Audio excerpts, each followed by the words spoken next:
Bon, à moins d'habiter dans une caverne sans connexion Internet, tu sais probablement que des élections arrivent bientôt. Seul problème, t'as aucune idée de comment ça fonctionne. Ministres, députés, candidats, partis politiques, opposition officielle, scrutin uninominal à un tour, groupe parlementaire, péquiste, caquiste, libéral, solidaire, indépendant, tu comprends absolument rien à tout ce charabia. Puis, t'as encore de la difficulté à distinguer une conscription d'une circonscription ou d'une circoncision. Eh bien, cette vidéo va parler de circonscription, mais pas de conscription, parce que c'est pas vraiment dans le thème. Quant à la circoncision, eh bien, peu importe. Que tu comprennes le fonctionnement d'une élection ou non, la vidéo commence maintenant.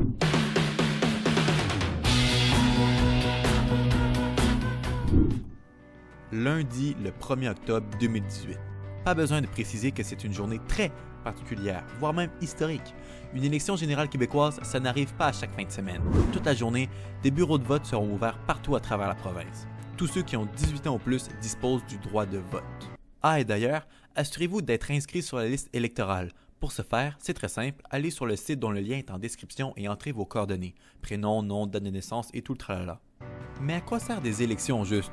En fait, en démocratie représentative comme le Canada, le peuple choisit ses représentants afin que ceux-ci débattent et adoptent des projets de loi à l'Assemblée nationale. Ces représentants du peuple, on les appelle des députés. Cependant, les députés ont un mandat d'une durée limitée à 5 ans. Alors, tous les 4 ans, il y a des élections où les députés doivent se faire élire par les habitants de leur circonscription. Mais qu'est-ce qu'une circonscription juste? En bref, lors d'une élection, le Québec est séparé en 125 territoires, appelés circonscriptions ou comtés. Jean Lesage, Gaspé, Fabre, Lapinière, Louis Hébert, Marie-Victorin, Vachon et les 118 autres des circonscriptions, t'en veux, en voilà. Puis généralement, autour de 50 000 électeurs habitent dans chacune des 125 circonscriptions, ce qui fait que chaque député représente à peu près le même nombre de personnes. Sauf pour les îles de la Madeleine. Non, eux, ils sont environ 10 000. Pourquoi? Écoute, dans la vie, il ne faut pas trop poser de questions. Puis là, tu me vois venir. S'il y a 125 circonscriptions, alors il y aura 125 députés élus. Un député dans chaque circonscription. Logique, non? Mais avec tout ça, je n'ai même pas expliqué comment sont élus les députés. C'est vraiment simple, ils se sont clairement pas cassé la tête. Pour être élu, un candidat doit récolter plus de votes que les autres candidats. C'est tout. Ce type d'élection s'appelle mode de scrutin uninominal à un tour. Uninominal parce qu'on ne vote pour qu'un candidat et à un tour parce qu'on ne vote qu'une seule fois. C'est maintenant qu'entrent en jeu les partis politiques. Oh boy. Un parti politique réunit tous les candidats qui ont des idées semblables sous une même bannière, dans la même équipe. Au Québec, il y a 4 partis politiques principaux. De gauche à droite, Québec solidaire mené par Gabriel Nadeau-Dubois et Manon Massé, le Parti québécois dirigé par Jean-François Lisée, le Parti libéral dirigé par Philippe Couillard et la Coalition Avenir Québec dirigée par François Legault. Ces partis-là, ce sont les plus connus, mais il en existe d'autres qui sont tout aussi pertinents. Par exemple, le Parti vert du Québec mené par Alex Tirel, le Parti conservateur du Québec mené par Adrien Pouliot, ou encore le nouveau Parti démocratique du Québec mené par Raphaël Fortin. Mais il y en a beaucoup d'autres, 20 au total pour cette élection. Cependant, pour l'instant, je n'entrerai pas dans les détails de chaque parti parce que des vidéos plus précises arrivent bientôt à leur sujet. Ensuite, chaque parti politique présente des candidats dans toutes les circonscriptions, en tout cas généralement, pour maximiser leurs chances d'avoir le plus de députés élus à l'Assemblée nationale. En effet, si un parti réussit à faire élire au moins 12 députés ou à obtenir 20% des voix, il formera un groupe parlementaire.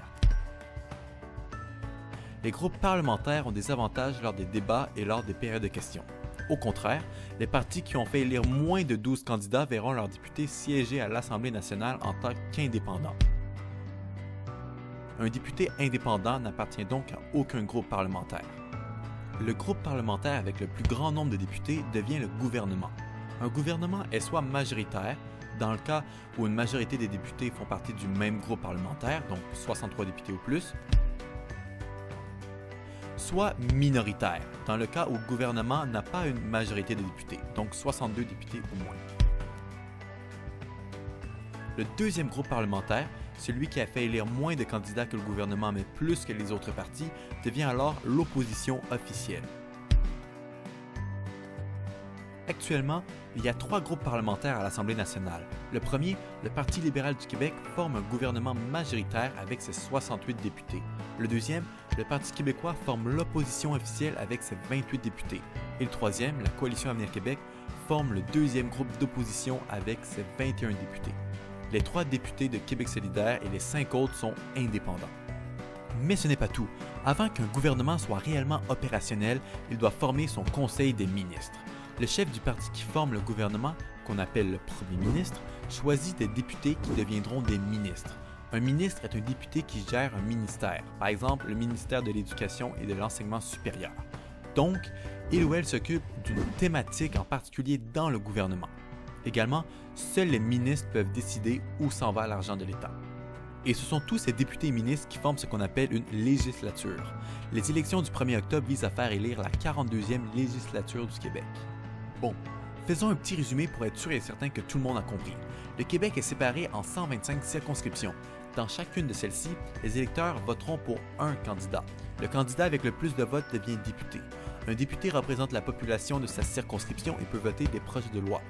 La majorité des députés appartiennent à un parti politique. Le parti politique avec le plus de députés élus forme le gouvernement majoritaire ou minoritaire et son chef devient le premier ministre du Québec. Celui-ci choisit son conseil des ministres. Les ministres s'occupent d'une thématique particulière et peuvent dépenser l'argent de l'État. Là, maintenant vous savez tous comment ça marche une élection. Même s'il y a plein de détails que je n'ai même pas abordés comme les campagnes électorales, le vote par anticipation, le financement des partis politiques, les fonctions parlementaires et bien plus. Anyway, abonnez-vous à Tweet Politique si ce n'est pas déjà fait. Vous ne voudriez surtout pas manquer toutes les vidéos qui vont arriver d'ici les élections. Laissez un like si vous avez appris 2 ou 3 petits trucs, écrivez-moi un commentaire sous la vidéo. Ah, et j'ai des pages Facebook et Twitter. Allez faire un tour pour avoir des nouvelles de moi plus régulièrement. Les liens sont dans la description. Bon ben, ciao, et j'espère que vous êtes désormais moins tweet en politique.